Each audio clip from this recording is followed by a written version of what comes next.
makutano ya bateule tunaimba mali pote bateule banaungama tuseme Gloire au Seigneur, gloire à Jésus-Christ.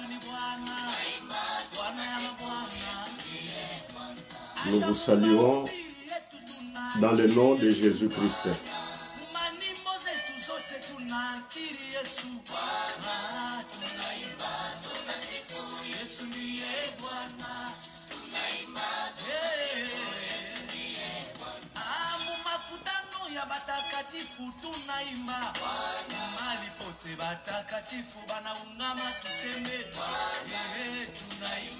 Que Dieu vous bénisse. Que Dieu vous honore, vous qui êtes là ce matin.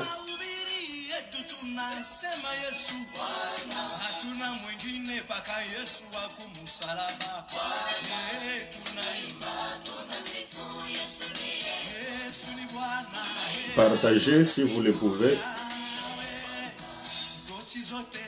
Au moment où nous adorons avec le chantre de l'Assemblée des élus de Lubumbashi.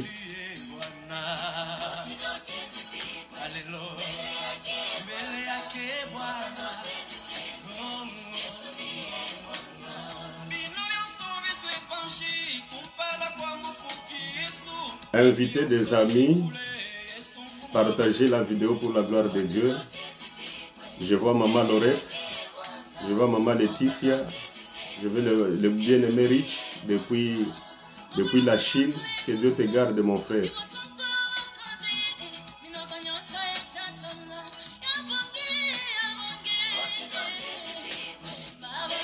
Nous nous saluons fraternellement, nous nous invitons aussi pour la gloire du Seigneur.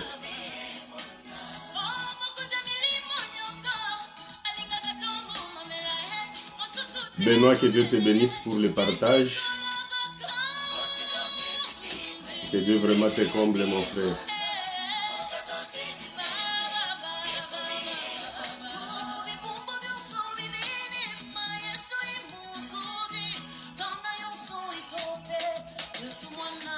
Le bien-aimé Régis, que Dieu te bénisse, on est ensemble.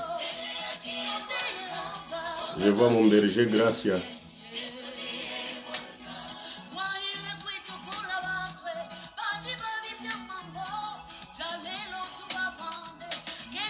Ça, ce sont des chantres de l'Assemblée des élus de Lubumbashi.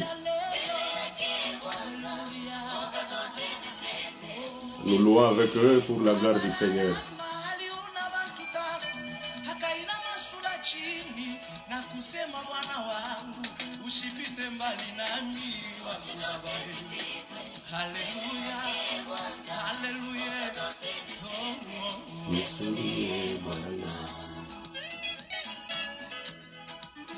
Ma sœur Nathalie, que Dieu te bénisse pour le partage de la vidéo. En tout cas, que le Seigneur te comble.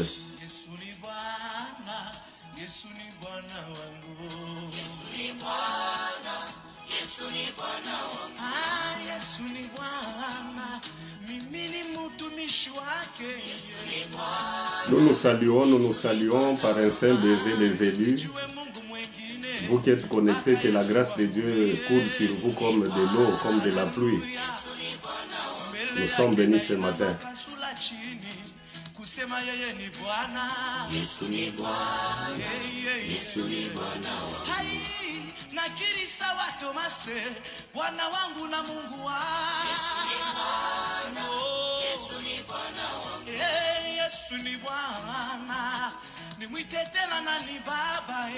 Prions le Seigneur. Yahweh, nous rendons gloire à toi ce matin pour le souffle que tu nous as donné gratuitement pendant qu'il y en a qui sont dans des salles de réanimation. Merci parce que tu nous as sauvés. Merci pour la vie éternelle que tu nous as donnée au travers de la connaissance de ta parole. Nous recommandons ces instants entre tes mains. Trône et patronne en tant que chef, du début jusqu'à la fin de ce temps. Accorde-nous une oreille attentive. Dispose-nous à t'entendre et surtout à ne pas rester des auditeurs oublieux, mais de mettre aussi en pratique cette parole et qu'elle trouve place dans nos cœurs. Comme il a été dit au temps de la fin, nous serons enseignés par toi. Honore ton grand nom et bénis tout mon frère et ma soeur qui est connecté ce matin pour ta gloire. Sois favorable au nom de Jésus. Amen.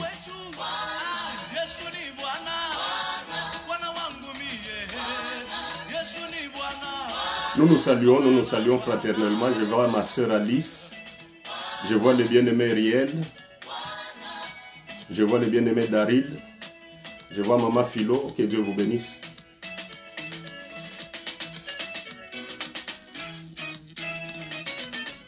Nous nous invitons, nous nous saluons par une salutation des enfants de Dieu. Juste, on adore, on loue le Seigneur avec les chantres. Pour quelques minutes seulement, nous passons à l'écoute, à l'exhortation.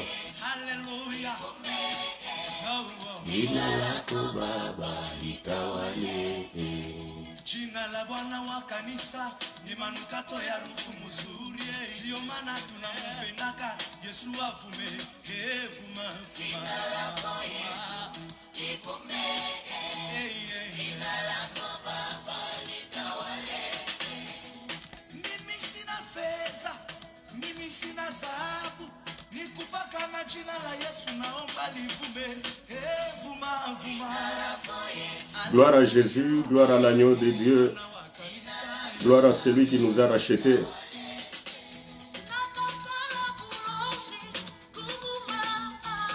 Est-ce qu'on peut partager la vidéo? On peut partager une façon de faire participer aussi certains d'entre nous qui sont distraits jusque-là. Leur dire que le blé est sur la table, nous voulons vendre le blé.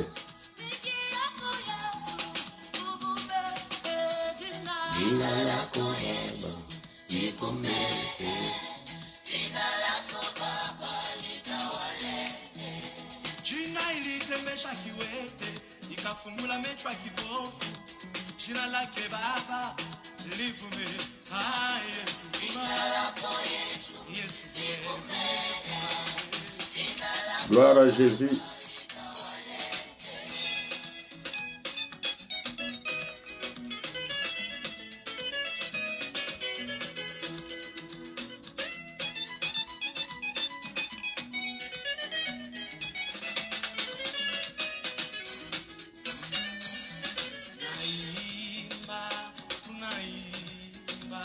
Yesu avume, tunamuvumisha Yesu. Gloire à Jésus. Jésus est bon, nous le chantons dans toutes les langues. Tunaimba, tunaimba, Yesu avume. Oui, que Dieu soit loué. Nous sommes là pour partager la parole du Seigneur. Que le Seigneur Dieu nous bénisse et surtout qu'il soit glorifié parce que durant toute la semaine, il a été notre bouclier, il a été notre bannière, il a été notre secours. Voilà pourquoi nous lui disons merci. Et nous sommes dans la joie. Nous sommes dans la joie, bien-aimés. Nous devons beaucoup aimer la parole. Tel que je le dis souvent que la parole de Dieu, c'est notre vie. On ne peut pas exister sans la parole. Un jour, Jésus prêchait. Il était dans un lieu qui était désert. Il a prêché l'évangile. La Bible dit, une foule de gens est venue vers lui. Les gens étaient très nombreux. Jésus prêchait. Et il guérissait aussi les malades. Mais écoutez ce que la Bible dit, qu'il faisait tard. Tellement qu'il a pris du temps, il a prêché, il a guéri des malades, alors ça a pris du temps. Ça a pris du temps vraiment. Et le soir venait. Il faisait sombre. Jésus continuait à prêcher, mais il faisait sombre. Les disciples sont venus le voir en lui disant, « Maître, si tu peux permettre que ces gens puissent aller dans des villages voisins, chercher un peu la nourriture. C'est depuis le matin qu'ils sont là, ils n'ont pas mangé. Si tu peux permettre qu'ils aillent chercher un peu quelque chose à manger dans des villages qui sont voisins. » La Bible dit, Le Seigneur n'a pas accepté cela. Il a dit aux disciples que vous-même, donnez-leur à manger. Les disciples ont dit, en tout cas, c'est impossible. Nous n'avons que 2 poissons et 5 pains. Comment est-ce que cela peut contenir, peut suffire cette foule de gens? Ils n'avaient que 2 poissons et 5 pains. Ah, j'aime ça. La Bible dit, Jésus dit aux apôtres, faites asseoir toute la foule sur l'herbe verte. Que Dieu soit loué. Faites asseoir toute la foule sur l'herbe verte avant de manger le pain, avant de manger le poisson, qu'on s'assure que tout le monde est assis, pas sur le sol, pas sur un tabouret, mais sur l'herbe verte. Ce matin, j'aimerais que nous puissions nous asseoir sur l'herbe verte pour manger le pain, pour manger les poissons. Ça, c'est le premier travail que Jésus a donné à tous ses apôtres en disant que faites-le asseoir sur l'herbe verte. Donc, interdiction formelle de donner le pain, de donner les poissons à celui qui est debout. On doit d'abord s'assurer, on doit les faire asseoir d'abord sur l'herbe verte. Bien-aimé, voilà mon souhait ce matin. Et que toi qui écoutes cette parole, tu puisses te rassurer que tu es sur l'herbe verte. C'est à ce moment-là que tu auras droit au pain et au poisson. Jésus a pris les 2 pains et les 2 poissons. Il a pris les 5 pains, il a rendu gloire, il a rendu grâce à Dieu. Il a prié, il a donné aux apôtres en disant distribuez. On a distribué à toute la foule 2 poissons, 5 pains. Suivez-moi très bien, les aigles. Nous sommes là, notre exhortation, c'est juste pour les aigles. C'est toujours, je peux dire, pour les aigles. Ne suivez pas ce que notre frère Louis II a dit que il a mis un titre que la multiplication des pains. Jésus n'a pas multiplié les pains. C'est seulement les 2 poissons et les 5 pains qui ont nourri 5000 personnes. J'aime la Bible. Il a pris les 2 poissons, il a rendu grâce.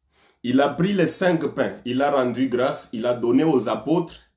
Ils ont pris les 5 pains, ils ont pris les 2 poissons, ils ont commencé à distribuer. Jésus a rompu ça, ils ont commencé à distribuer. Il n'y a pas eu multiplication.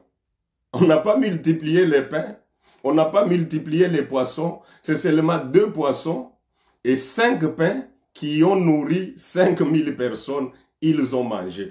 Pourquoi? Puisqu'ils étaient assis sur l'herbe verte. J'aime ça. Voilà pourquoi le prophète David, le chantre David, il a chanté, il a dit, l'Éternel est mon berger, je ne manquerai de rien, il me fait reposer dans les verts pâturages. Wow! David a chanté en disant que l'Éternel me fait reposer sur les verts pâturages, pas n'importe où. Jésus a dit aux apôtres, faites asseoir la foule sur l'herbe verte. Ministre de Dieu, serviteur, prophète, apôtre, docteur, faites asseoir avant de faire une prophétie à quelqu'un.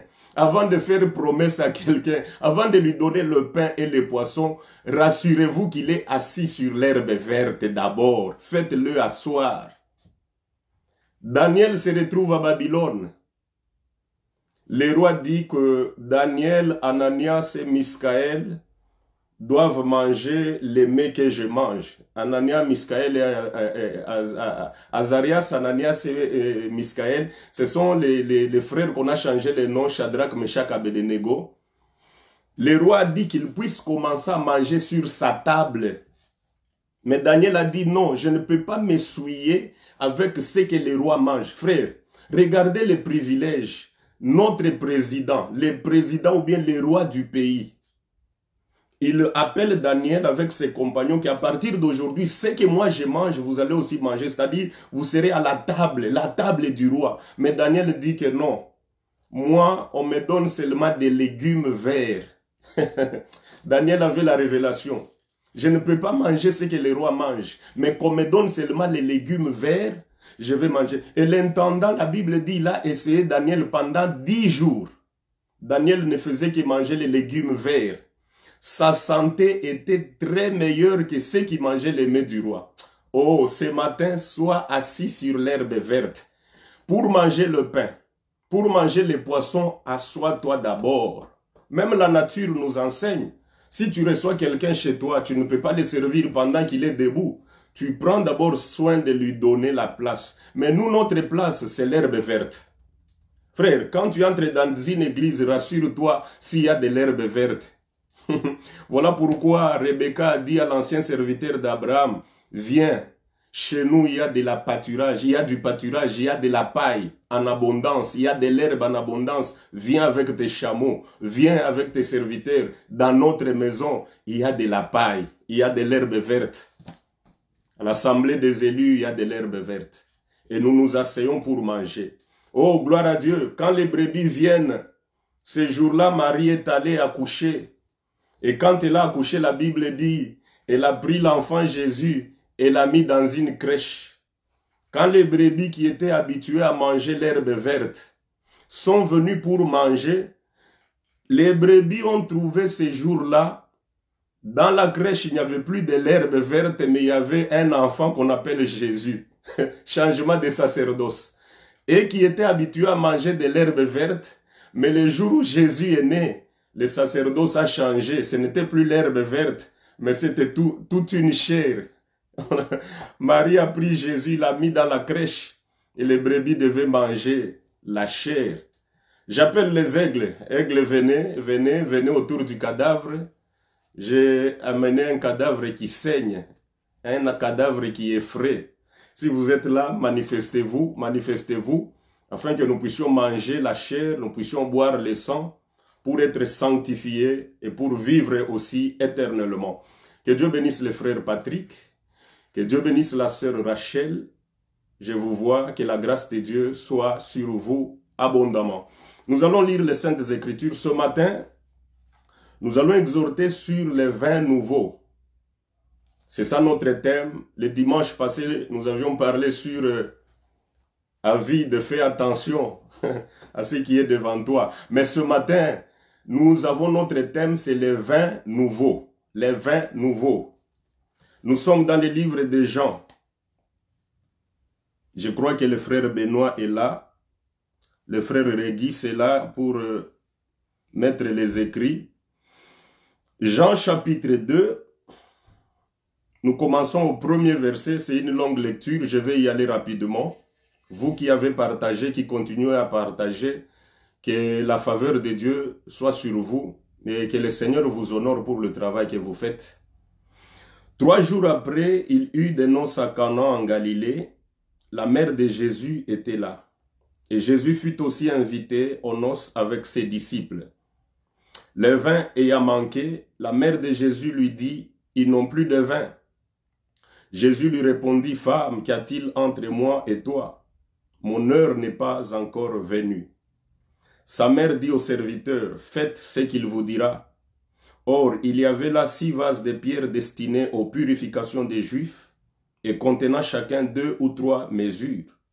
Jésus leur dit, « Remplissez d'eau ces vases. » Et ils les remplirent jusqu'au bord. Puisez maintenant, leur dit-il, et portez-en à l'ordonnateur du repas, et ils en portèrent. Quand l'ordonnateur du repas eut goûté l'eau changée en vin, ne sachant d'où venait ce vin, tandis que le serviteur qui avait puisé l'eau le savait bien, il appela l'époux. Il lui dit, « Tout homme sert d'abord les bons vins, puis les moins bons après qu'on s'est enivré. Toi tu as gardé les bons vins jusqu'à présent. » Tel fut à Cana en Galilée le premier des miracles que fit Jésus. Il manifesta sa gloire et ses disciples crurent en lui. Nous prenons Marc. Marc chapitre 2, le verset 22. Marc chapitre 2, verset 22. Et personne ne met du vin nouveau dans des vieilles outres.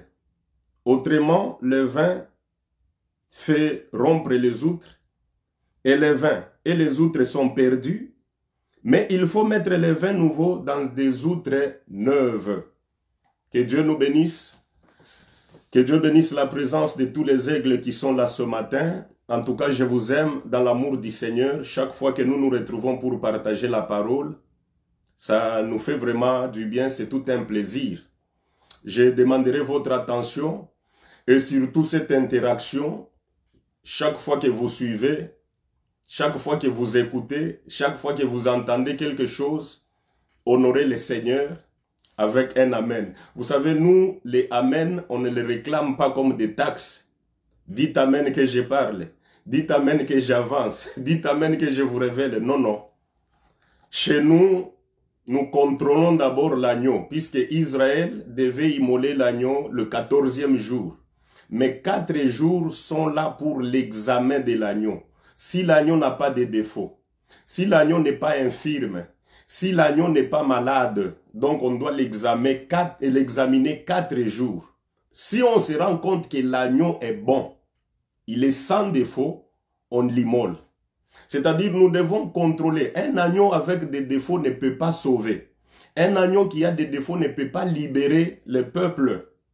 C'est-à-dire, soyez vigilants et restez toujours attentifs, vérifiez. Quand vous voyez que l'agneau n'a pas de défauts, donnez un amen. Donnez un amen, ne vous retenez pas. Si vous vous rendez compte que l'agneau n'a pas de défauts, donnez un amen, c'est toute une exode, c'est toute une sortie. Gloire au Seigneur. Et vous allez voir en Israël, quand on mettait les signes du sang au linteau, le premier-né devait veiller. Pourquoi? Puisque sa vie dépendait de la marque du sang. Si le signe n'est pas visible, l'ange ne va pas tuer les pères, mais l'ange va tuer le premier-né. Pour le moment, je suis en train de mettre le signe du sang au linteau. Premier-né, veillez. Veillez pourquoi? Puisque votre vie dépend de la marque, de la visibilité. Ouvrez grandement les yeux, veillez sur la marque du sang. Mon problème, je mets les signes. Si ce n'est pas fort, dites-moi de renforcer. Je vais renforcer pour que quand l'ange va passer, qu'il ne mette pas des lunettes, qu'il voie ça même à 100 mètres, que non. Là, il y a déjà les signes du sang. Il y a déjà la mort là-bas, je ne tue pas le premier-né. Aigle, ça c'est pour vous, que Dieu vous bénisse. Écoutez ce que la Bible dit. 3 jours après, il y a eu noces à Canaan. Suivez-moi très bien, je vais y aller lentement. Mon souci, c'est que vous puissiez comprendre quelque chose ce matin. 3 jours après, je vais comprendre pourquoi 3 jours. Et vous allez voir que le premier jour, Jésus est allé au Jourdain. Il a trouvé Jean-Baptiste au Jourdain. Jésus est allé pour se faire baptiser. C'était le premier jour. Et quand Jean le baptisait, il a vu l'Esprit qui est descendu sur lui sous forme de la colombe. Le deuxième jour, Jean commence à rendre témoignage. Il a rendu témoignage quand il a vu Jésus venir.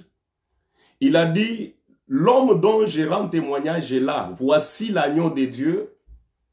J'ai eu le témoignage que celui que je veux baptiser, sur qui l'Esprit va descendre comme étant une colombe, c'est celui-là. Alors Jean rend témoignage au deuxième jour. Le premier jour, c'était le baptême. Le deuxième jour, Jean rend témoignage de Jésus. Le troisième jour, Jésus passé. Jean dit à ses disciples que voilà l'agneau de Dieu. Et les 2 disciples qui étaient avec Jean, suivez-moi très bien. Jean avait 2 disciples. Lorsque Jean leur a montré que voilà l'agneau de Dieu, les 2 disciples quittent Jean et suivent Jésus. Jean n'a pas fait un problème que non. Pourquoi vous m'avez quitté pour suivre? Jean leur a montré que voilà l'agneau de Dieu. C'était au 3e jour. Voilà l'agneau de Dieu. Ils ont quitté, ils ont suivi Jésus. J'aime ça. La Bible dit que lorsque tu te promènes dans la forêt et que tu trouves un nid d'oiseaux, tu trouves un nid et il y a des petits oiseaux à l'intérieur, Dieu dit aux enfants d'Israël que prenez les enfants, laissez la maman. Au jour du Seigneur, je vais vous expliquer ces choses ici. Le travail que nous avons, c'est de prendre seulement les enfants. Nous laissons la maman, elle va pondre, elle va encore mettre d'autres enfants. C'est pourquoi, quand le Seigneur qui passait, il a vu des enfants, des disciples à côté des gens, il a pris seulement, mais il a laissé la maman, il a pris les enfants, ils l'ont suivi. Le 4e jour, Jésus a rencontré Nathanaël, il a rencontré Philippe. Vous allez lire tout ce que je dis, c'est dans Jean 1. Nous venons de lire Jean 2, mais ce que je dis, c'est dans Jean 1. Le 4e jour, il a rencontré Philippe. Il lui a dit, suis-moi. Philippe est allé dire aussi, Nathanaël est allé dire Philippe est allé dire à Nathanaël. Nathanaël a suivi Jésus-Christ. Et c'est après cela qu'on dit que 3 jours après, donc 3 jours après la rencontre de Jésus avec Nathanaël, c'est-à-dire, si nous prenons les 4 premiers jours, plus les 3 jours après, ce qui fait au total 7. C'est au 7e jour que Jésus se retrouve aux noces de Cana. J'aime ça. Les aigles, je suis en train de reprendre les songes. Je suis en train de dire d'abord les songes, de rappeler les songes. L'explication viendra après. Mais les aigles sont en train de voir déjà le dessin que je suis en train de dessiner. Ils sont en train de voir déjà la forme. Alors le 7e jour, Jésus se retrouve aux noces de Cana. Il est invité. Il part aussi avec ses disciples, qui n'étaient pas encore 12. Ils étaient environ 6 personnes, 6 disciples seulement. Jésus se retrouve là-bas. Marie était aussi là-bas comme invitée. Alors, pendant qu'ils étaient en train de célébrer, Jésus a remarqué d'abord la présence de 6 vases qui étaient dehors pour la purification des Juifs. Il est entré à l'intérieur. Ils ont commencé à célébrer la fête. C'était une fête de mariage. Mais après un moment, le vin fait défaut. Donc, il y a eu carence de vin. Et pourtant, une fête est faite quand il y a du vin. Les aigles, je crois que ce matin, nous allons nous enivrer. Ce matin, j'ai besoin des ivrognes. J'ai besoin vraiment des ivrognes. J'ai quelques mesurettes qui pourront vraiment troubler vos sens ce matin. Et je crois que j'aurai des amens en cascade. J'aurai des amens en vrac. Puisque ça va se faire sous l'émotion du vin. J'aime la Bible. Et ils ont cherché le vin, il n'y en avait pas. Et la fête devait se terminer puisque le sens d'une fête, c'est le vin. Quand il n'y a pas de vin, il n'y a pas de fête. La Bible dit que le vin réjouit les cœurs. Parler de la fête, c'est parler de la joie. Et comment est-ce qu'on peut se réjouir s'il n'y a pas de vin? Alors, la fête devait prendre fin. Pourquoi? Puisqu'il n'y avait plus de vin. Marie va voir Jésus. Marie, elle n'a pas encore vu Jésus faire le miracle, puisque la Bible dit que c'était le premier miracle de Jésus. Jésus ne travaille pas à la brasserie. Marie n'avait pas encore vu un miracle, mais elle est allée dire à Jésus. Jésus était invité. Marie devait voir les époux. Marie devait voir même l'ordonnateur, l'organisateur de la fête. Mais non, elle est allée voir Jésus pour lui dire que je viens de constater qu'il n'y a plus de vin. J'aime ça, que Dieu bénisse notre sœur Marie. Marie a compris que elle n'est pas la mère de Jésus, mais elle est la femme. Pourquoi? Puisque la Bible dit, tous les désirs de la femme seront tournés vers son mari.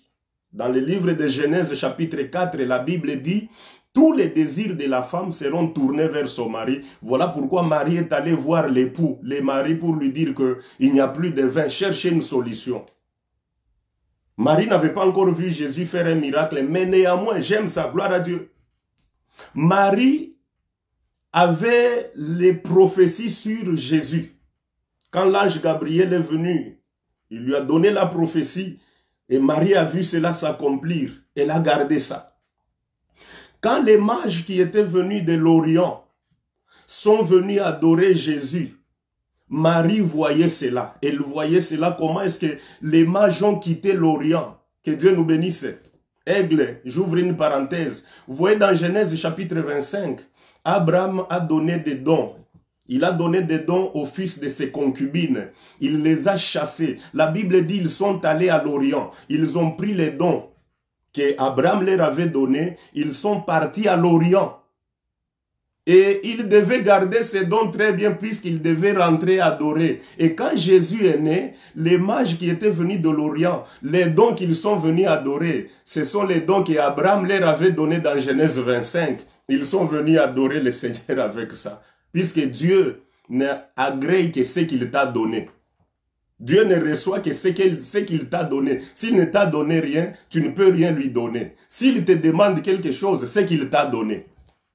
Quand Dieu n'avait pas encore donné quelque chose à Abraham, il ne lui avait rien demandé. Mais quand il lui a donné Isaac, c'est alors qu'il lui a demandé. Marie a vu comment est-ce que les mages sont venus des kilomètres et kilomètres pour venir adorer le Fils. Marie a entendu quand Siméon avait le Fils entre ses mains. Siméon dit que Éternel, laisse maintenant ton serviteur s'en aller, puisque mes yeux ont vu le salut. Marie avait tout ça dans sa tête, dans son esprit. Elle se disait que ça, ce n'est pas un enfant comme tout autre enfant. Ça, c'est Dieu dans la chair humaine. Ça, c'est Dieu qui a porté corps. Voilà pourquoi quand il a eu carence de vin, Marie est allée voir Jésus. Elle n'est pas allée voir d'autres personnes, mais elle est allée voir Jésus. Pourquoi? Puisque Jésus était aussi invité à la fête. Aigle, si vous êtes là, que la rosée du ciel soit sur vous et que la graisse de la terre soit votre partage durant tout votre pèlerinage sur cette terre. Je suis en train de rappeler d'abord les songes. Nous y allons lentement. C'est pour nous. Cette nourriture, c'est pour nous. Nous sommes en train de manger. Elle nous sanctifie, elle nous purifie, elle nous donne la force et la vie de marcher. Et Jésus dit à Marie, femme, qu'y a-t-il?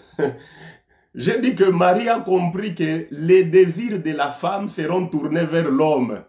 Voilà pourquoi il a amené le désir, que nous n'avons plus de vin à cette fête ici. Le Seigneur n'a pas dit maman, il a dit femme. Qu'y a-t-il entre toi et moi? L'heure, mon heure n'est pas encore venue.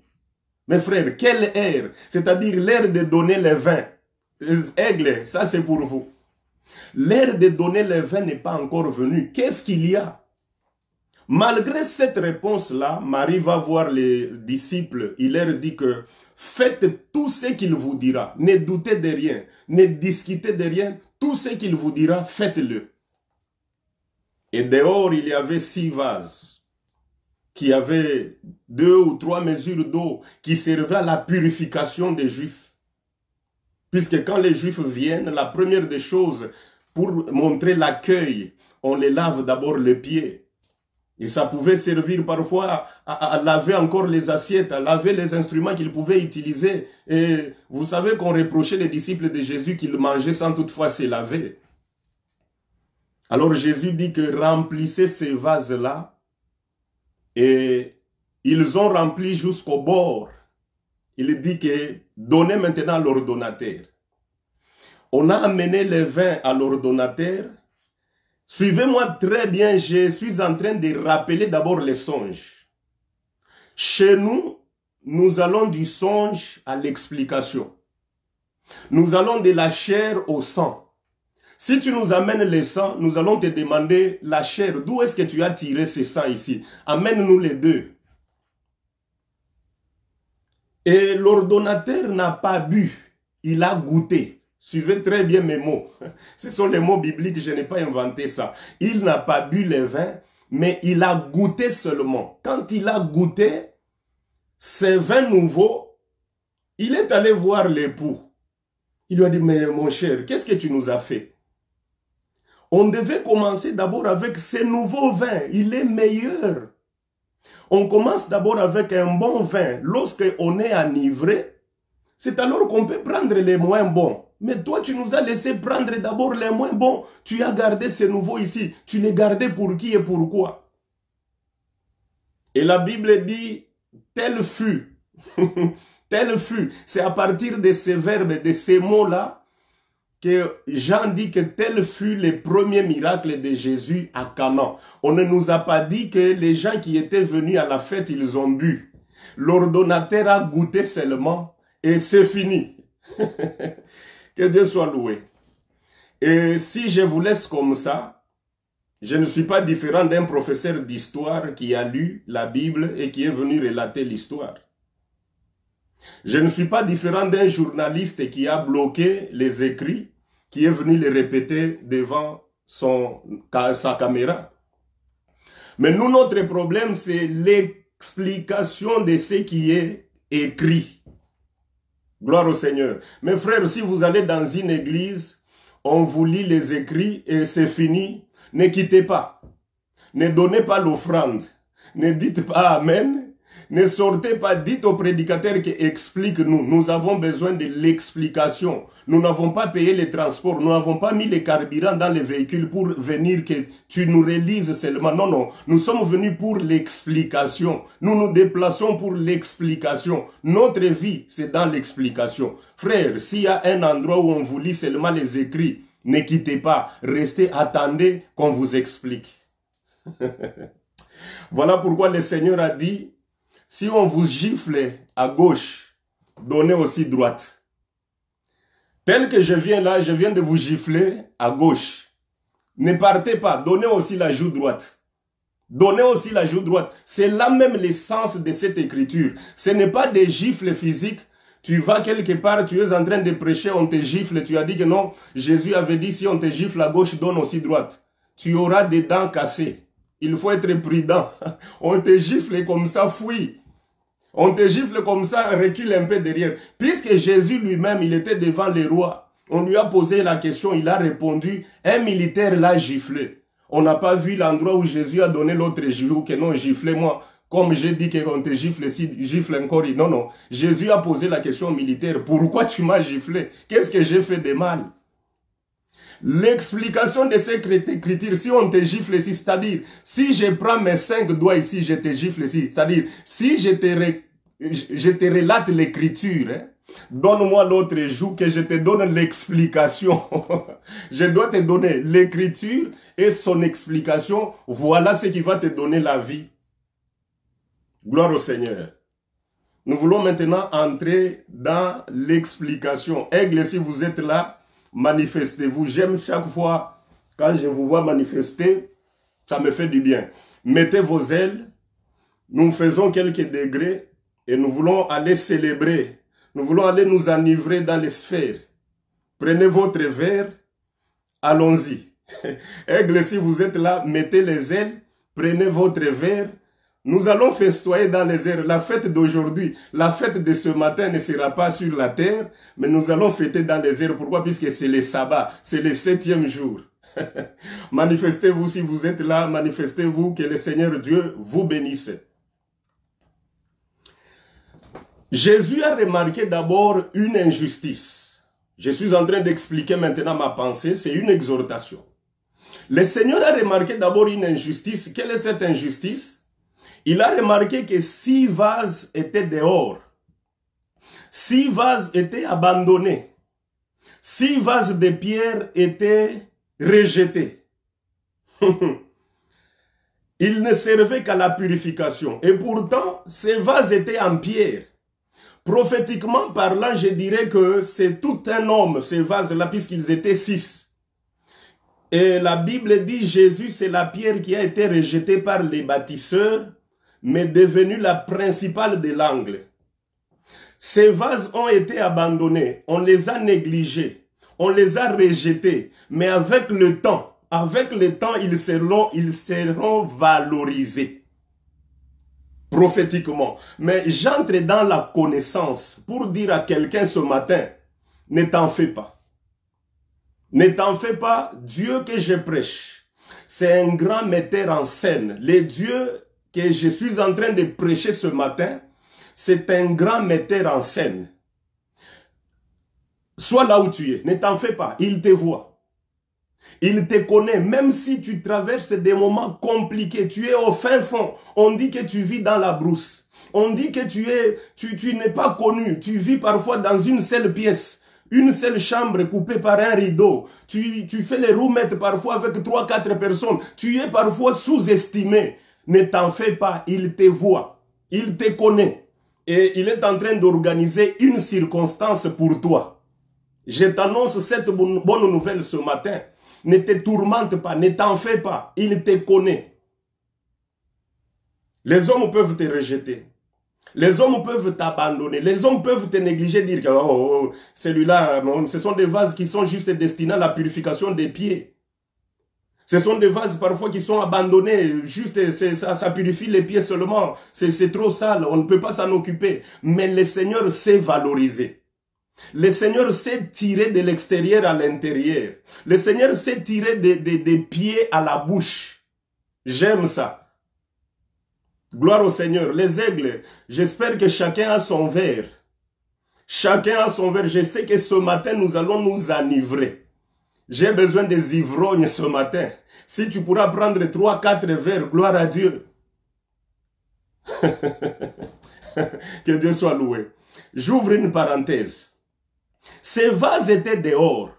Mais il fallait organiser une circonstance. Quelle est cette circonstance? C'était l'arrêt de vin. Il fallait que les vins puissent terminer. Il fallait que le premier vin puisse terminer afin que les vases qui étaient sous-estimés, les vases qui étaient dehors puissent entrer aussi.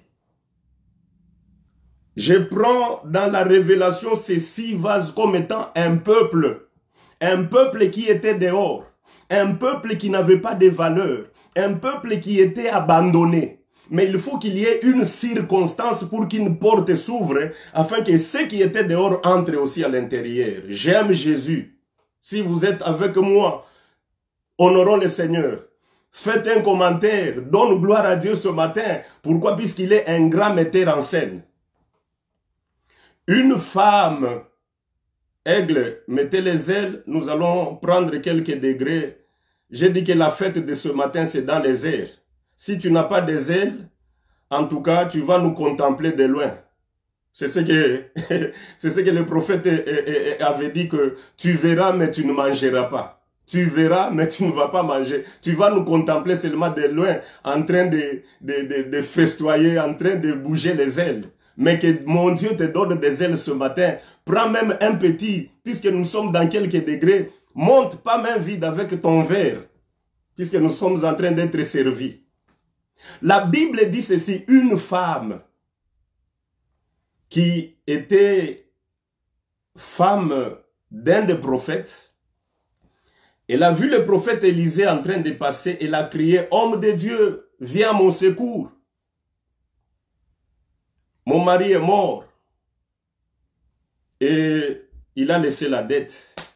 J'aime ça. Mon mari est mort, il a laissé la dette. Et le créancier est venu pour réclamer sa dette. Je n'ai rien à payer. Il veut prendre mes 2 enfants pour les faire esclaves. Il veut prendre mes 2 fils, mes 2 héritiers pour les faire esclaves. En tout cas, homme de Dieu, mon mari craignait l'Éternel. Mon mari marchait dans la voie de Dieu. Mon mari servait Dieu. Mais néanmoins, il est mort, il a laissé la dette. Chose que je ne veux pas faire. Mourir, laisser la dette. Mourir sans que les promesses de Dieu soient accomplies. Non. Non. Je ne mourrai pas. Je vivrai jusqu'à ce que toutes les promesses de Dieu soient oui et amen dans ma vie. Confesse-le avec moi au nom de Jésus-Christ. L'homme de Dieu lui dit, qu'est-ce que je peux faire pour toi? Qu'est-ce que tu as? La femme dit que je n'ai rien dans ma maison si ce n'est qu'un vase d'huile. Aigle, suivez-moi très bien. Je n'ai rien si ce n'est qu'un vase d'huile seulement. Oui, tu ne dois pas te présenter main vide devant la face de Dieu. Tu ne dois pas venir main vide. C'est pourquoi j'ai dit ce matin que chacun ait son verre.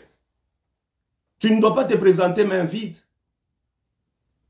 L'homme de Dieu lui a dit oui. Les vases d'huile que tu as, c'est toute une richesse.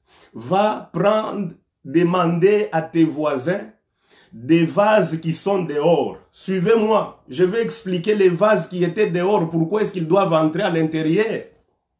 Va chez tes voisins. Va chez tous tes voisins. Prends des vases vides. Les vases qui sont dehors, prends-les. Prends-les, demande à tous tes voisins des vases. Tu les amènes à l'intérieur de la maison. Gloire au Seigneur.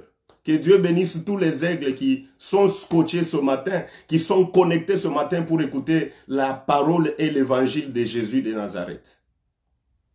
La femme est allée chez les voisins. Elle a commencé à récupérer les vases. Oh, j'aime ça. Aigle, vous êtes en train de voir ce que j'ai fait? Est-ce que vous êtes ensemble avec moi? Manifestez-vous. Elle est allée chez les voisins. Elle a commencé à prendre les vases qui étaient dehors. Elle a commencé à les introduire dans la maison. Et pourtant, ces vases étaient dehors. Gloire à Dieu. Qui empêchait ces vases du dehors à entrer dans la maison? C'était le mari. Tant que les maris de cette veuve ici étaient vivants, tant que les maris de cette femme étaient encore vivants dans la maison, les vases du dehors ne pouvaient pas entrer. Les vases du dehors ne pouvaient pas avoir accès à l'intérieur de la maison. Pourquoi? Puisque les maris les empêchaient. La présence du mari, il fallait que les maris meurent. Quand les maris meurent, c'est une porte qui s'ouvre pour que les vases qui étaient dehors puissent faire l'entrée dans la maison. Je ne sais pas, si les aigles sont avec moi, honorez le Seigneur. Si tu vois que l'agneau n'a pas de défaut, dis Amen. La présence de ces maris, tant qu'il était vivant, les vases du dehors ne pouvaient pas entrer. Mais quand il est mort, la femme est allée prendre les vases du dehors. Elle les a amenés dans la maison. J'aime ça. Et ce mari ici, il est le type de Moïse, frère. Il est le type de la loi. La loi nous empêchait, nous les vases du dehors, d'entrer dans la maison, puisque la vie, l'héritage, c'est dans la maison. Nous étions dehors. Mais quand la loi prend fin à la croix de Golgotha, j'aime ça. Lorsque Jésus meurt à la croix, il est en train d'accomplir la loi. C'est-à-dire l'accomplissement de la loi, c'est une porte ouverte. Les vases du dehors doivent entrer. C'est pourquoi j'ai dit à quelqu'un ce matin, Dieu c'est un grand metteur en scène. Dieu c'est un grand organisateur. Ne t'en fais pas. On viendra te chercher là où tu es. Tu as appliqué dans une compagnie. Tu as appliqué dans une société. Ne te tourmente pas. Ne te tourmente pas. Tu auras un email. Et d'ailleurs, si tu as la foi, que cela te soit fait cette semaine au nom de Jésus-Christ de Nazareth. Tu as attendu parfois longtemps l'augmentation de ton salaire. Tu as attendu pendant longtemps le changement des choses. Laisse-moi t'annoncer, comme l'époux, le mari est déjà mort, les vases du dehors, on doit venir les chercher. Elles n'ont pas fait un effort. Les vases n'ont pas fait un effort, mais on est allé les chercher. Frère, regardez quand Samuel est allé pour oindre David. Il arrive dans la maison de Jessé. Il lui dit que le Seigneur m'a donné une mission de oindre l'un de tes fils rois. Eliab est sorti, il avait des paquets, il était géant. Et quand on a regardé, on a dit, voilà le roi. Les prophètes voulaient le oindre, Dieu dit, c'est pas celui-là. Moi, je ne regarde pas l'apparence. Tous les enfants sont passés. Mais David était dans la forêt, abandonné, oublié, négligé, sous-estimé. J'aime ça. Et j'annonce ça ce matin. C'est écrit pour nous. C'est écrit pour nous. Toi qui es éloigné, toi qui es sous-estimé, négligé. J'ai dit que Samuel est resté, on lui a donné une chaise. Il est resté là-bas et on a envoyé les gens pour aller chercher David. Ah, laisse-moi t'annoncer ce matin que pour ton élévation, pour toi, on doit envoyer les gens te chercher. C'est-à-dire, tu ne feras aucun effort. Je te l'annonce ce matin, on viendra te chercher là où tu es là. C'est là qu'on enverra des messagers que on a besoin de toi. Lui, il t'attend. J'aime l'évangile.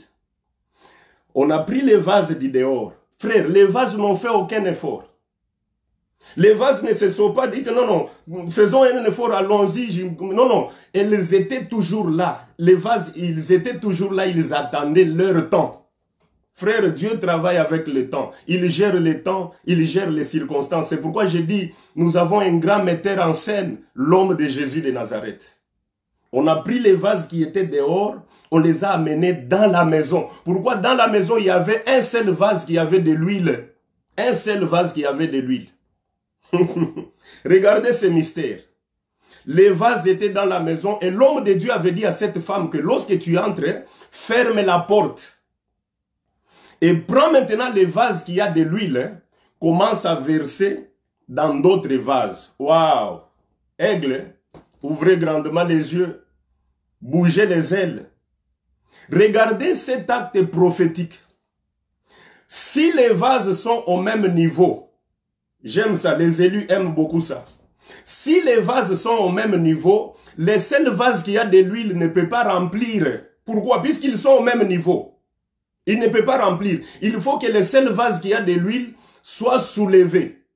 Et quand il est soulevé, c'est alors qu'on doit commencer à verser. Waouh! Je ne sais pas si vous voyez ce mouvement prophétique. Tant que les vases sont tous au même niveau, tant que tous les vases sont par terre, le seul vase qui a de l'huile ne peut pas remplir. Il faut que le vase qui a de l'huile soit soulevé. Et quand il est soulevé, j'aime ça, j'aime ça. Je vois ces vases ici. Il a dit aux disciples, il vous est avantagé que je sois soulevé. Tant que je suis avec vous, vous ne serez pas remplis. Tant que je suis avec vous, on ne doit pas payer la dette. Tant que je suis avec vous sur la terre, vous n'aurez pas la plénitude. Il faut que je sois soulevé. Alléluia. Quand le seul vase qui a de l'huile est soulevé, c'est alors qu'il va commencer à verser, qu'il va commencer à remplir. Je vois ce vase-là, il a été soulevé, il a été élevé, il a été enlevé dans le ciel. Et le jour de la Pentecôte, il a commencé maintenant à remplir. Il remplit Rita. Il remplit Rachel, il remplit Patrick, il remplit Eric, il remplit Gracia, il remplit, c'est-à-dire, il doit d'abord être soulevé. Frère, tout le temps que Jésus était sur la terre, il n'y avait personne avec l'Esprit. Les Pierre, les Jacques, les Jean étaient tous des païens. Ils étaient des vrais païens. Il fallait que le seul vase qui a de l'huile soit soulevé. Il fallait que Jésus monte d'abord. Quand il est monté, puisqu'il avait dit, encore un peu de temps, vous ne me verrez plus. Encore un peu de temps, vous me verrez. J'aime ça. C'est ça David à Cyclag. Encore un peu de temps, David n'est pas à Cyclag. Encore un peu de temps, il rentre à Cyclag. Donc le Saint-Esprit, c'est lui-même Jésus. Aigle, je ne sais pas si on est ensemble. Faites-moi signe si vous me suivez très bien. Faites-moi signe si on est ensemble. Jésus a dit, encore un peu de temps, vous ne me verrez pas. Encore un peu de temps, vous me verrez. C'est-à-dire, je dois d'abord être enlevé, je dois quitter parmi vous, je dois encore rentrer parmi vous. C'est-à-dire, le Saint-Esprit, c'est lui-même Jésus qui a pris seulement, puisque notre Dieu, c'est un Dieu de métamorphose, il a plusieurs corps. Gloire au Seigneur. Tant que les vases étaient au même niveau, personne. Voilà, la femme a pris les vases, elle l'a soulevé, elle a commencé à verser les vases du dehors. Frère, j'ai dit ce matin, tu dois être rempli et tu dois être ivre. Et cette ivresse-là, nous devons voir ça. Dès ce matin, d'ailleurs, je suis en train de voir déjà à l'écran ceux qui sont ivres, comment est-ce qu'ils sont en train de changer leur façon de marcher, comment est-ce qu'ils sont en train de changer leur façon d'écrire même. On a pris le seul vase qui avait de l'huile, on a soulevé, on a commencé à verser. On a commencé à verser. La Bible dit tous les vases qui étaient dans la maison étaient remplis. Mais l'huile n'avait pas fini. J'aime. Jésus-Christ, c'est la plénitude de Dieu, c'est-à-dire il est infini. Il est infini. Il peut nous remplir même si on est 3000. Même si on est 7000, même si on est 14000, il peut toutefois nous remplir et il va continuer à nous remplir. Dieu n'est pas jaloux. Avec son esprit, avec son onction, pendant ce temps de la fin, il a dit, je répandrai de mon esprit sur toute chair. Oh, soyez prudents. Quelle chair? Pourquoi? Puisque la chair d'une poule, c'est la chair. La chair d'un canard, c'est la chair. La chair d'une chèvre, c'est la chair. Quelle est la chair dont le prophète Joël a dit au temps de la fin, je répandrai. C'est-à-dire Dieu répand. Il est en train de remplir. Frère, j'aimerais que ce matin, tu sois rempli. Pourquoi? Puisque tu es un vase qu'on a pris du dehors, qu'on a amené à l'intérieur de la maison. Je t'annonce la bonne nouvelle. Ces vases étaient dehors. Jésus dit ceci aux serviteurs, remplissez et amenez à l'ordonnateur. On a rempli ces vases On les a amenés à l'ordonnateur. Voyez, l'ordonnateur a goûté. Oh, j'aime Jésus. J'ai dit merci au Seigneur. J'ai dit merci à Jésus, notre Dieu. Voilà comment Dieu va valoriser les vases qui étaient dehors. Frère, les vases qui étaient destinés à la purification des pieds. Les vases vont quitter le pied jusqu'à la bouche. Alléluia. Il n'y a que Dieu qui peut faire ça. Anne a chanté en disant que l'Éternel, du fumier tu retires l'indigent. De la poussière tu tires les pauvres pour les faire asseoir avec les grands. Frère, il n'y a que Dieu qui peut te prendre du dehors à l'intérieur. Il n'y a que Dieu qui peut te prendre de la poussière à la grandeur. Il n'y a que Dieu. Et je te l'annonce ce matin, il te connaît. Le moment que tu traverses, le temps que tu traverses, le Seigneur te connaît. Gloire à Dieu. Gloire à Dieu. J'aimerais que ce matin, mon frère, j'aimerais que ce matin, ma soeur, tu sois comblé. Que tu sois rempli de la puissance du Saint-Esprit. Je sais que les fils de Caïn ne sont pas contents quand nous prêchons. Je suis en train de voir quelques messages qu'on m'envoie. Hier, on a piraté mon compte. Et je profite de cette occasion pour m'excuser. On a envoyé des vidéos qui sont vraiment obscènes. Dans la plupart de mes amis sur Messenger, j'ai demandé vraiment pardon. Et je suis en train de voir un message là que on veut encore ouvrir. On est en train d'ouvrir mon compte sur un autre site là. Je ne sais pas. Les fils de Caïn ne sont pas contents quand nous prêchons l'évangile comme ça. Ils veulent toujours combattre, mais on ne combat pas Dieu. On ne combat pas Dieu. Dieu reste toujours vainqueur. Nous allons vaincre dans le nom de Jésus. On a pris ces vases qui étaient destinés à la purification des pieds à la bouche. Regardez comment est-ce que Dieu valorise, frère. Et je te dis ce matin, il n'y a que Dieu qui peut te valoriser. Il n'y a que Dieu qui peut te prendre de pied à la bouche. Il n'y a que Dieu qui peut te ramasser de là où tu es, dans la poussière, sous-estimé, abandonné, refoulé. Mais le Seigneur peut te récupérer et te valoriser. On a amené le vin. L'ordonnateur a goûté seulement. Frère, suivez-moi très bien, je commence à chuter. Je vais vérifier un peu, afin qu'on n'arrive pas parfois à vous déranger avec ceux qui sont en train d'ouvrir mon compte et de doubler mon compte. L'ordonnateur, il n'a pas bu le vin, mais il a goûté seulement. Quand il a goûté, il est allé voir l'ordonnateur. Il est allé voir l'époux. Il a posé la question à l'époux. Qu'est-ce que tu nous as fait? Pourquoi tu as gardé ces bons vins? Pourquoi tu l'as gardé pendant longtemps? On devait commencer avec celui-ci. Quand on est enivré, c'est alors que tu devais apporter celui qu'on a commencé avec. Oh, je comprends une chose. C'est-à-dire que le premier vin qu'il buvait, il ne les avait pas enivrés. Suivez-moi très bien. Le premier vin qu'ils avaient aux noces de Canaan, c'était comme de l'eau. On a pris des tonnes et des tonnes, des litres et des litres. Rien n'a changé dans leur comportement. Ça n'a pas affecté leur langage. Ça n'a pas affecté leur démarche. Ça n'a pas affecté leur sens. Ils étaient toujours là. Il a pris d'un verre. Il a pris la bouteille. Il a pris deuxième bouteille, troisième bouteille. Rien. Rien.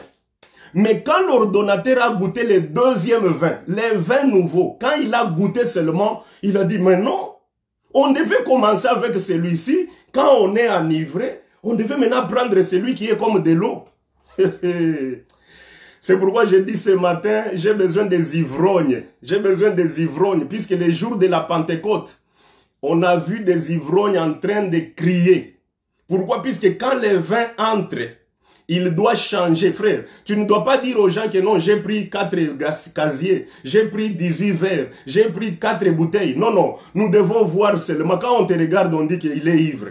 Cet homme-là est ivre.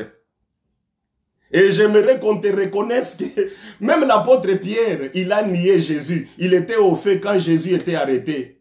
Il a nié que non, je ne le connais pas. La femme a regardé ta manière de parler, ta façon de parler. Tu es ivre, tu es un ivrogne toi. Ta façon de marcher, frère. J'ai dit à quelqu'un ce matin, j'aimerais que cette parole, ces 20 nouveaux transforment ta vie. Voilà le message de ce matin. Voilà le message, l'évangile que je t'ai amené ce matin, c'est que le deuxième vin, les vins nouveaux puissent entrer en toi. Le premier vin, vous allez voir que ces vases avaient de l'eau qui purifiait les corps, qui purifiait les pieds. C'était l'extérieur seulement. Mais le vin doit entrer à l'intérieur, changement de sacerdoce. Ça ne purifie plus l'extérieur, mais ça doit entrer à l'intérieur. Ça doit faire un travail intérieur. Et quand l'intérieur est transformé, nous devons voir ça par l'extérieur. Tu ne vas plus parler, mais nous devons voir seulement la manière de marcher. On dit que cet homme est ivre. Il ne parle pas comme ça, mais comme il parle ainsi, il a déjà bu. Vous savez, quand une femme a un mari ivre, quand le mari rentre à la maison, elle doit sentir d'abord l'odeur. Elle doit commencer, le mari commence à beaucoup parler bilobéla.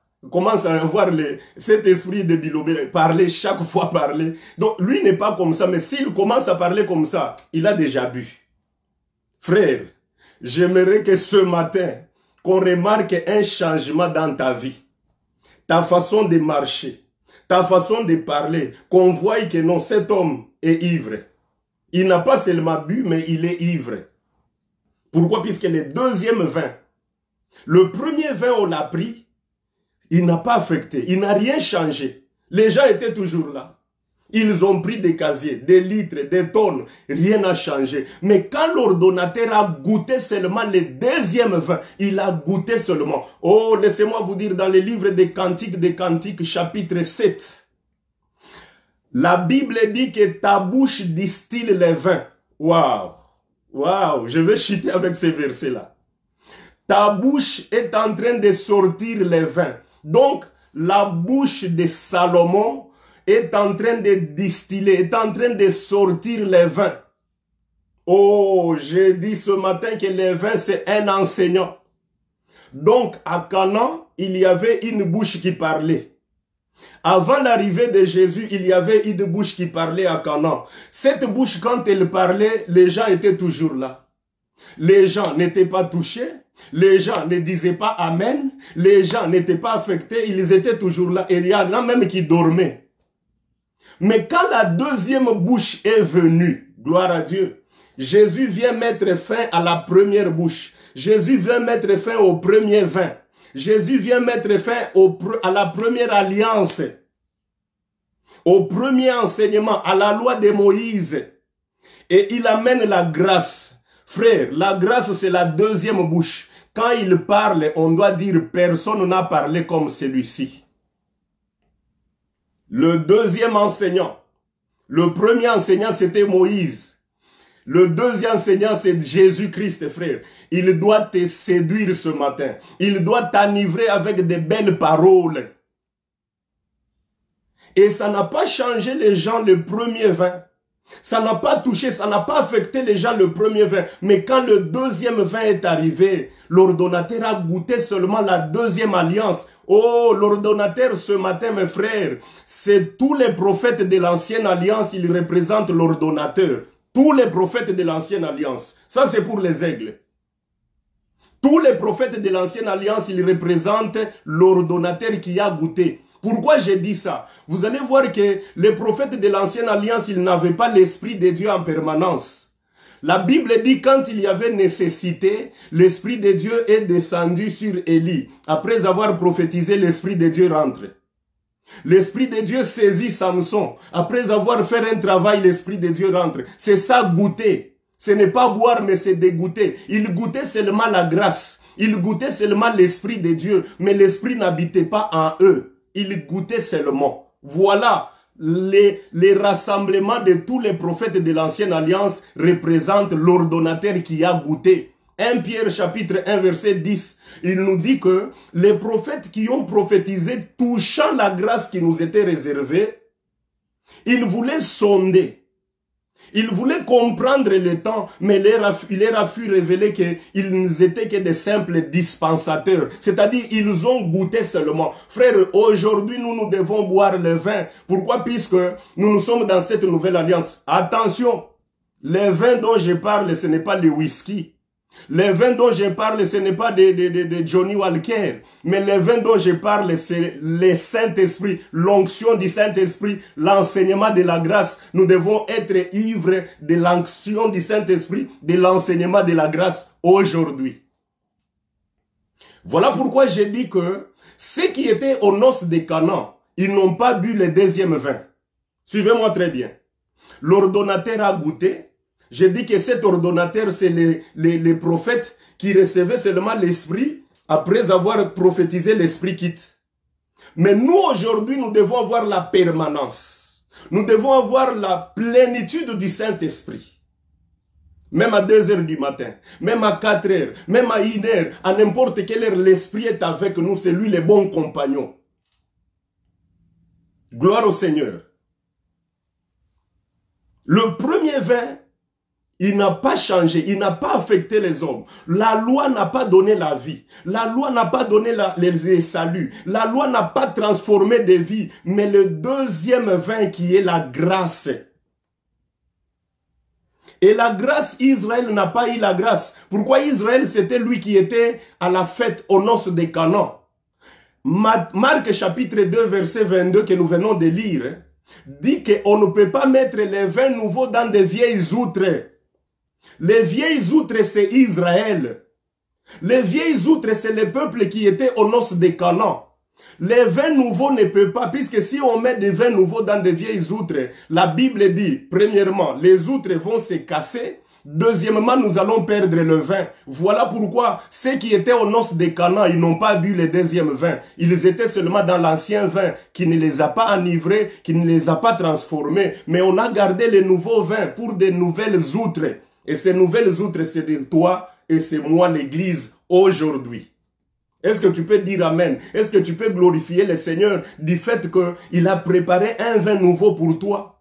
Les vases qui étaient dehors, les vases qui étaient abandonnés, mais il a préparé un nouveau vin. Un vin qui va transformer ta vie, un vin qui va affecter ta vie. Est-ce que tu peux dire Amen à cela? Voilà pourquoi j'ai dit qu'on ne peut pas mettre du vin nouveau dans des vieilles outres.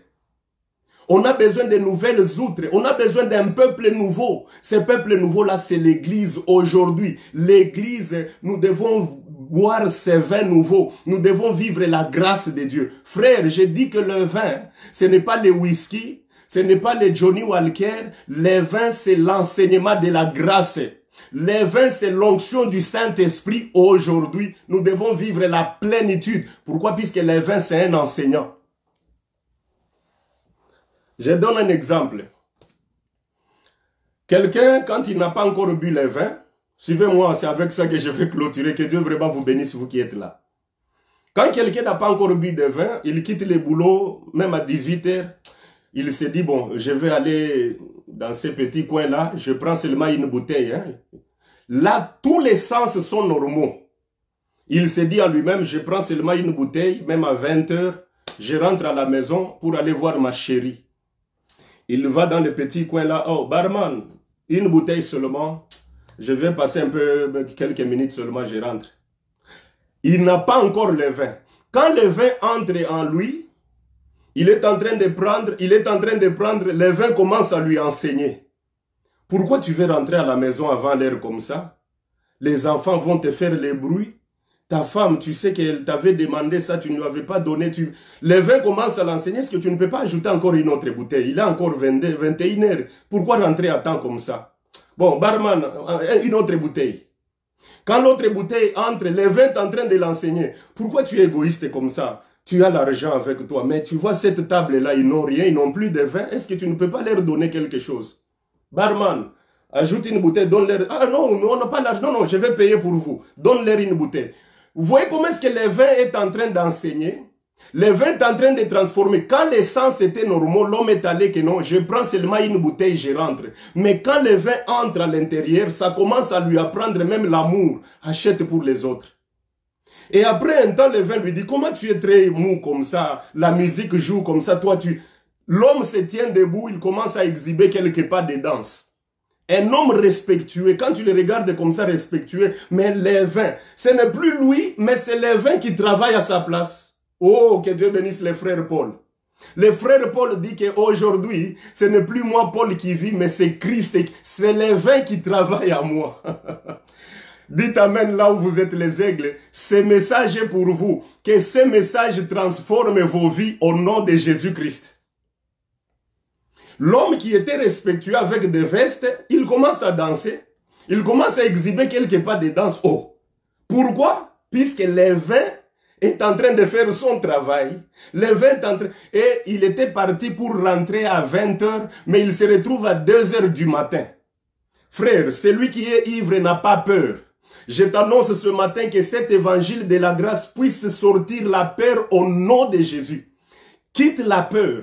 Même à des... Oh, que Dieu bénisse les frères David. David dit que la terreur de la nuit, que la terreur du jour, je ne craindrai rien. Même si tu manifestes de la fièvre, même si tu fais la toux, même si la température est élevée, frère, ne crains rien au nom de Jésus de Nazareth. Pourquoi? Puisqu'il y a le vin en toi. C'est un antidote. Si tu es d'accord avec moi, honore ça avec un gros amen et qu'il te soit fait selon ta foi. L'homme qui était parti pour rentrer à 20 h, il va se retrouver à 2 h du matin. Il va maintenant faire la route. Il n'a pas besoin d'un garde-corps. Il n'a pas besoin de quelqu'un pour l'accompagner. Il peut commencer à chanter à haute voix à 2 h du matin. Pourquoi? Il ne craint rien. Il est le chef. Ce n'est plus lui. Pourquoi? Puisque en dehors du vin, s'il n'a pas de vin, vous lui dites de marcher à 2 h du matin, il craint les bandits, il craint des soldats, il craint. Mais quand le vin est à l'intérieur, frère, tu n'auras pas peur des sorciers. Tu n'auras pas peur des maladies. Tu n'auras pas peur des virus. Pourquoi? Puisque le vin, c'est tout un enseignant. Laissez-moi pousser encore la barre très loin pour dire que celui qui est ivre, frère, il n'a pas le temps de dire que j'ai eu 100 $, j'ai eu 1000 $. 1000 fois 1 divisé par 10, j'enlève les zéros, je paye ma dîme de 100 $. Ça, c'est l'essence. Ça, c'est l'essence humain. Mais si tu es ivre, frère, tu n'as pas le temps de faire les calculs. Laisse-moi annoncer la folie à quelqu'un. Si tu es Abraham dans Genèse 14, lorsque Melchisedec lui a donné le pain, il lui a donné le vin, Abraham a mangé le pain. Abraham a bu du vin. Lorsqu'il s'est rendu compte qu'il était ivre, il a commencé à donner la dîme en désordre. La dîme de tout. C'est-à-dire, il n'a plus le temps de vérifier ou bien de faire les calculs. Donnez-moi la calculatrice. 55 000 $ fois 1 divisé par 10, c'est combien? Je paye ma dîme de 55. Non, non. Il a commencé à donner. Pourquoi? Puisque l'essence ne fonctionne plus. C'est sous l'ivresse. Voilà ma confession à moi. Et je crois que le Saint-Esprit m'appuie. Puisque Jésus a dit... Si votre justice ne dépasse pas celle des pharisiens, vous n'entrerez pas dans le royaume de Dieu. La justice des pharisiens, c'est quoi? C'est s'accrocher à la loi de Moïse, la dîme. Mais nous, notre justice, nous devons aller au-delà. J'ai 1000 $, je peux payer même 300 $ par reconnaissance. Je peux mettre même dans l'enveloppe 300 $. Pourquoi? Puisque c'est sous l'ivresse. Je n'ai pas le temps de faire les calculs. L'apôtre Paul dit que chacun donne sans contrainte, qu'on ne te pousse pas, mais fais-le avec libéralité, avec joie. Pourquoi? Puisque tu es sous l'ivresse. Ah, que Dieu t'affecte ce matin par cet évangile. Sois transformé ce matin par ces messages au nom de Jésus de Nazareth. Frère, celui qui a le vin, il a déjà bu le vin. Celui qui est sous l'ivresse, il ne craint plus rien. Qu'est-ce que tu crains? Tu te trouves que non, je suis seul, je suis abandonné, ma vie vraiment n'a pas de sens. Je me suis à l'Europe, c'est comme si je suis en Afrique. Je suis en Afrique, pleurer toujours. Je suis à l'étranger, c'est... Non, non. Pourquoi te plaindre? Pourquoi te plaindre? Dieu te voit. Le Seigneur te connaît. Il veut te valoriser. Toi, les vases du dehors, il veut t'entrer dans la maison et prends du vin. Sois affecté par cet enseignement, que la parole de la grâce puisse toucher ta vie et qu'elle te transforme. Frère, Jésus dit ceci. Jean est venu, il ne mangeait pas, il ne buvait pas, vous avez dit qu'il a un démon. Mais le Fils de l'homme est venu mangeant et buvant, vous dites qu'il est un ivrogne, il est un méchant puisqu'il marche avec les gens de mauvaise vie. Gloire au Seigneur. Dans ce sacerdoce nouveau ici, frère, nous devons voir des hommes ivres. Les jours de la Pentecôte, Pierre qui avait peur de prêcher la parole de Dieu. Pierre qui avait peur de témoigner Jésus.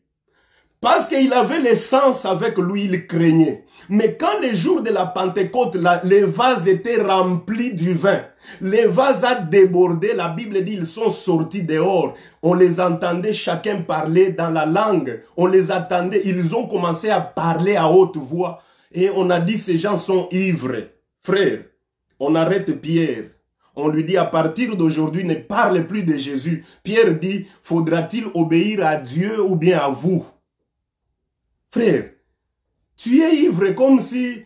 Il y a d'autres ivresses, quelqu'un a pris seulement un petit verre, mais il se fait voir seulement. Hier, on a pris, en tout cas, hier, j'étais comeback. Hier, j'étais troublé. Non, non, non.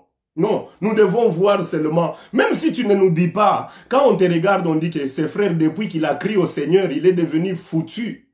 Quand il veut prier, il fait des bruits, il prie à haute voix. Quand il veut prêcher, il prêche tout le monde en cours de route. En tout cas, toi, tu es ivre ou comment? Oui, je suis transformé par l'évangile. Frère, nous voulons voir les signes du vin dans ta vie. Nous voulons voir le passage du vin dans ta vie. Pourquoi? Puisque nous sommes de nouvelles outres. Le vin nouveau doit nous transformer. Si les gens qui étaient aux noces de Canaan, ils n'étaient pas transformés, ils n'étaient pas enivrés. Mais nous, aujourd'hui, ce vin nouveau est pour nous. Frère, ce message est pour toi. Qu'il transforme ta vie. Et je dis que cette transformation, moi je crois, quand Isaac bénissait Jacob, Isaac a dit que l'Éternel te donne la rosée du ciel. Que l'Éternel te donne la graisse de la terre. Moi je crois que cette transformation n'est pas seulement spirituelle. Nous devons voir aussi, même matériellement, un changement. Pourquoi? Puisque le vin est là. Vous savez, s'il y a quelqu'un qu'on ne peut pas aider, et moi je le confesse, Dieu on ne peut pas l'aider, et moi je ne peux pas croire en Dieu en vain. Frère, laissez-moi vous dire ça et nous allons prier. C'est avec ça que je vais clôturer, je crois, oui, oui. Ne croyez pas en Dieu en vain. Ça, je vous dis la vérité. Dieu, c'est un Dieu d'intérêt. Dieu se glorifie là où il y a son intérêt, frère. La Bible dit, celui qui épargne à l'excès s'appauvrit. Mais celui qui donne, il devient riche. Dans l'ancienne alliance, Dieu avait un seul fils. Il le chérissait. Mon fils unique, mon Jésus. Mon fils unique, je ne veux pas les donner. Mon fils unique, non, non, non, non. Il l'épargnait. Il l'épargnait à la mort. Dieu n'avait pas d'adorateurs. Dieu n'avait pas de vrais adorateurs. Mais le jour où Dieu a compris que non, non, non, non, non, non. Tant que j'épargne, je n'ai qu'un seul fils seulement. Je dois les donner. Jean 3,16 dit que Dieu a donné, il a donné son fils unique. Maintenant, aujourd'hui, il nous a récoltés, nous sommes beaucoup d'adorateurs. Pourquoi? Puisqu'il a donné son fils, il a gagné l'intérêt. Dieu, c'est l'intérêt, mes frères. Dieu, c'est l'intérêt. Il a donné, il a sémé un fils, mais il nous a récoltés, nous tous. Nous sommes là, je vous vois, on est plus de 40 personnes. Nous sommes là des vrais adorateurs. Pourquoi? Puisqu'il a sémé un seul fils. Pourquoi toi tu peux croire en Dieu gratuitement, sans intérêt? Moi j'ai cru au Seigneur puisqu'on m'a promis la vie éternelle.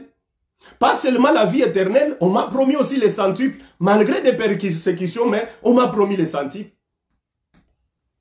David, avant de combattre Goliath, il a posé la question, c'est lui qui va terrasser cet homme ici, qu'est-ce qu'on fera de lui? C'est lui qui va tuer Goliath. Qu'est-ce qu'on fera de lui? On a dit non, non, non, c'est lui qui va tuer Goliath. Le roi a dit, il va l'affranchir, il va lui donner la moitié de la richesse, il va faire ceci, il va lui donner, il deviendra son gendre. David regarde l'intérêt, il dit, waouh, devenir gendre du roi, je m'engage. Malgré cet homme qu'il est, je vois les promesses qu'il y a, je vais m'engager. David a vu l'intérêt, ça l'a motivé. Pourquoi tu peux croire gratuitement? Pierre regarde Jésus. Pierre regarde Jésus, il monte. J'aime dire cet exemple. Il monte avec Jésus. Si la nuit les atteint à la montagne d'Olive, ils dorment dehors. Jésus, s'ils arrivent dans le désert, parfois ils dorment. Pierre regarde, oh, il est toujours derrière Jésus. Jésus n'a pas de femme. Jésus n'a pas de maison. Et ce qui a choqué Pierre, c'est quoi? Quand Jésus leur dit que le Fils de l'homme n'a pas de place où reposer sa tête. Pierre regarde et lui dit, waouh, ça c'est dangereux. Nous avons laissé. Pierre dit, non, non, non, non, non, non, non. Cet homme ici, il n'a pas de femme, il n'a pas de maison, il n'a rien. Nous le suivons, montagne d'Olivier. Nous le suivons dans les déserts, dans la barque. Je vais voir clair. Je vais voir clair. Il dit, Seigneur, pardon. Nous avons tout laissé, nous t'avons suivi. Le mouvement, c'est comment? C'est monter, descendre ou bien on attend quoi? Qu'est-ce qu'on peut attendre en dehors de monter, descendre? Frère, crois en Dieu puisqu'il y a l'intérêt. Moi, j'ai cru au Seigneur puisqu'il y a de l'intérêt. Si tu crois aussi avec moi, dites Amen, que Dieu te fasse vivre cela au nom de Jésus. Le Seigneur dit à Pierre que oui, tu as raison, puisque tu as tout abandonné pour moi. Dans le siècle à venir, vous avez la vie éternelle. Dans le siècle présent, les centuples. Frère, Jésus pouvait s'arrêter seulement dans les siècles à venir, mais il a compris que Pierre a l'argile, Pierre a le corps, il doit aussi vivre bien. Nous devons voir ces changements-là. Nous voulons vivre comme le vin est entré à nous. Que cette transformation ne soit pas seulement spirituelle, mais nous voulons voir ça aussi même dans notre vie quotidienne. Que les choses s'améliorent. Voilà, ce qui peut nous amener, ça nous stimule encore à demeurer fidèles à Dieu. Ça nous stimule encore à marcher avec lui, à avoir encore confiance en lui. J'aimerais que nous puissions prier. Ivrogne, je ne sais pas si vous êtes là. Est-ce que ce vin ici vous a enivré ou bien vous gardez encore tous vos sens, puisqu'il n'y en a pas d'autres. Si ce vin ne vous enivre pas, là, vous avez un problème. Vous avez un problème. Mais je crois que les aigles, même une petite mesurette seulement, Bilobela est bandit. C'est-à-dire, vous êtes en train de parloter. Je suis en train de voir les commentaires, comment est-ce que vous parlotez. C'est sous l'ivresse qu'on vous supporte, puisque c'est sous. Les autres qui ne sont pas ivres, ils vous trouveront que vous êtes fous, vous êtes orgueilleux, vous dérangez, mais vous ne dérangez pas. Moi, je me souviens, il y a un endroit où j'ai prêché, vous verrez une sœur qui prend la chaise, elle met debout, je suis sauvé. Elle prend la Bible, elle commence, je suis sauvé, je suis sauvé. Les gens la regardaient. J'ai dit qu'elle est ivre. C'est l'ivresse. Elle dit, oh non, elle nous dérange, nous on veut suivre la parole. J'ai dit, elle est ivre, c'est ça, sa manière de réagir à l'ivresse. Il y en a d'autres, s'il est ivre, il commence à lever les habits. Que le Seigneur Dieu nous bénisse. Ce matin, que ce vin nouveau affecte ta vie. N'ayez pas honte de prêcher Jésus. N'ayez pas honte de témoigner le Seigneur. N'ayez pas honte de chanter pour sa gloire. N'ayez pas honte d'exercer ton ministère, mais travaille sous l'ivresse, sous ce vin nouveau, qu'il t'affecte. Au nom de Jésus. J'aime que nous puissions prier. Voilà le message que j'avais à partager avec vous ce matin. Le vin de Canaan n'a pas enivré. C'était le premier enseignement de Moïse. L'enseignement de la loi n'a pas changé de vie, n'a pas donné la vie. Et vous allez voir, oh, cela m'est venu encore. Quand Marie vient dire à Jésus qu'ils n'ont pas de vin, Marie, en d'autres termes, voulait dire à Jésus que est-ce que tu ne peux pas leur donner ton sang? Est-ce que tu ne peux pas mourir? Puisque Jésus a pris la coupe de vin, il a dit, ce vin ici, c'est mon sang. Alors, quand Marie dit à Jésus que ces gens, ils n'ont plus de vin, c'est-à-dire, ils n'ont plus de sang, est-ce que tu ne peux pas leur donner ton sang? Jésus lui dit que mon heure n'est pas encore arrivé. Les raisins ne sont pas encore mûrs. Puisque pour avoir les vins, il faut presser les raisins. Jésus dit que les raisins ne sont pas encore mûrs. C'est pourquoi un jour, on voulait tuer Jésus. Mais on voulait le tuer avant le temps. La Bible dit, il a fui. Il s'est éclipsé parmi la foule, il a fui. Puisqu'on voulait le tuer, on voulait presser. Les raisins n'étaient pas encore mûrs. Mais aujourd'hui, l'heure est déjà arrivée. Frères, nous voulons prier le Seigneur ce matin. Nous voulons prier le roi des rois ce matin. Si vraiment tu m'as suivi, si réellement ce message t'a concerné, honore le Seigneur avec un commentaire, laisse un commentaire, appuie cela avec un amen et surtout que cela soit accompli, que Dieu te valorise. Nous allons dire à Dieu, Seigneur, valorise-moi. Je suis abandonné, je suis sous-estimé, même à l'entreprise où je travaille, même dans ma famille, dans mon entourage, dans la société. Seigneur, il n'y a que toi qui peux me valoriser, il n'y a que toi qui peux valoriser mon ministère. Seigneur, j'ai besoin d'être affecté par ton enseignement. J'ai besoin de vivre une transformation spirituelle et physique et matérielle. Frère, que Dieu te transforme totalement. Élevons nos voix. Au nom de Jésus-Christ, nous prions le Seigneur.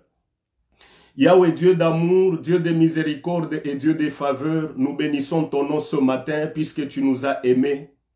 Voilà, tu nous as envoyé ces vins nouveaux. Nous qui étions des vases du dehors, des vases abandonnés, des vases sous-estimés, Père. Ma prière est que tu nous valorises ce matin. Ma prière est que tu nous consoles ce matin. Ma prière est que tu nous transformes par ce message de la grâce.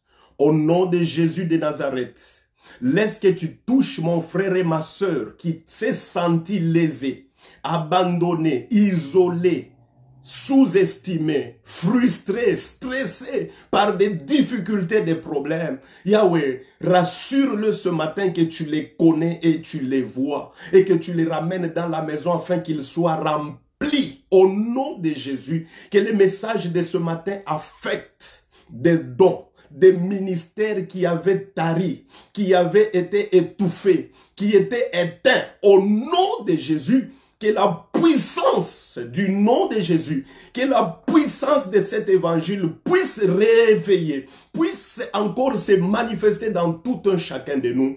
Père, transforme des vies. Nous voulons voir des hommes, nous voulons voir des femmes qui t'annoncent sans honte ni peur, quels que soient les temps et les circonstances, puisqu'ils sont sous l'ivresse, ils sont sous une autre éternelle Dieu atmosphère, parce que les vins les a affectés, parce que les vins les a touchés.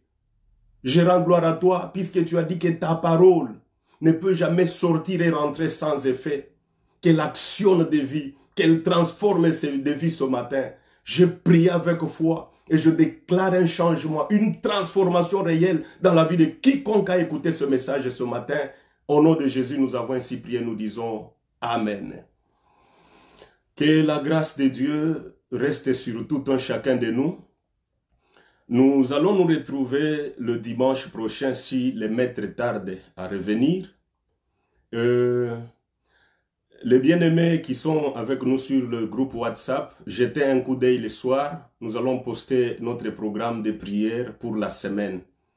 En tout cas, que la grâce de Dieu, que les faveurs du Seigneur soient sur tout un chacun de nous. Ma prière est que les vins puissent transformer ta vie et que tu restes sous cette atmosphère jusqu'au retour du Seigneur, que tu les serves poussés par le vin, poussés par le Saint-Esprit. Enlève la peur, enlève le complexe, enlève tout ce qui peut freiner. Sois vraiment sous l'ivresse au nom de Jésus. Que le Seigneur nous bénisse. Bye.